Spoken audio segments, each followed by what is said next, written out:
Bismillahirrahmanirrahim. Улуу Аллахымдын аты менен баштайбыз. Ассаламу алейкум ва рахматуллахи ва баракатух. Урматтуу мекендештер, кадырлуу мусулман бир туугандар. Улуу, чексиз мээримдүү, ырайымдуу Аллахымдын мээрими, ырайымы, кечирими жана берекеси жалпы мусулман бир туугандарыбыз менен бирге болсун. Ыйман Аманат коомдук кайрымдуулук фонду сиздер менен дагы бир жакшы жаңылыкты бөлүшмөкчү. Алхамдулилла, ушундай колу ачык, сахий Улуу Аллахымдын ыраазылыгын жүрөктөн издеген мусулман бир туугандарыбыздын берешендиги, жоомарттыгы, марттыгы менен ушундай 100 Куран курсунда окуп жаткан биздин эже карындаштарга берилип жатат. Ошол мусулман бир туугандарыбыздын атын атап бир аз дуа кылып кетсек, Үсөн Жамалидинов, Бакыт уулу Нурик агабыз, ушул дүкөндүн ээси Билал досубуз, анан Имамали деген 94-жылкы агабыз, ошонун катарында Салив айылынын 81-жылкы агаларыбыз. Алхамдулилла, улуу Аллах Тааланын мээримине бөлөнүү максатында ушундай улуу Аллахымдын Куран Карим китептерин биздин эже карындаштарыбызга алып берип жатат. Азыр биз микрофонду ушундай 10 кыраттан ижаза алган Кыргызстандын сыймыгы, ошонун катарында жалпы мусулмандардын сыймыгы болгон биздин сүйүктүү устазыбыз Имамали устазыбызга берели. Устаз ушул мусулман бир туугандарыбызга дуа кылып өтүп кетсин.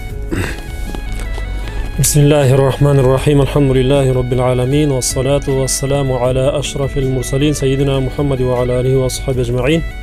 Пайгамбарыбыз Мухаммад саллаллаху алейхи ва саллам өзүнүн бир хадистеринде кимде-ким Курандан бир харф окуй турган болсо, ал үчүн бир жакшылык, ал жакшылыгы 10 барабарга тете дейт.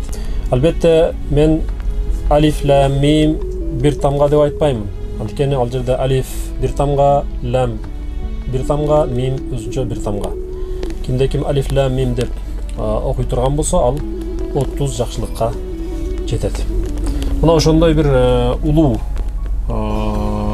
сооп, улуу жакшылыкка себепкер болуп аткан бул биздин Раушанбек уулу Али таксырыбыз, өзүбүздүн окуучубуз. Ошондой бир себепкер болуп атат, ошондой бир жакшылык ишке. Бул эми кимде-ким бул Курандан алып, пайдаланып, ошол тамга менен ошончо жакшылыкка жетип аткан болсо, андан эч кемибестен ушул ишке себепкер болуп аткан биздин байкелерибиз дагы ошончо жакшылыкка жетет. Кудай Таалам алардын өмүрүн узун кылсын, берекелүү жашоо берсин, эки дүйнө бактылуулугун берсин, жашоосуна, ден соолуктарына, үй бүлөлөрүнө Аллахын берекесин берсин. Албетте бул китептер аялдар Куран жаттоо борборунда сабак берип аткан эжелерибизге тапшырылып, алар ошондой эле жалпы өздөрүнүн окуучуларына, 100дөн ашык окуучулар бар, ошолорго берилип, ушул китеп аркылуу алар үйрөнүп баштайт. Аллахым разы болсун барыңыздардан. Ва ахиру дa'wana anil hamdulillahi rabbil alamin.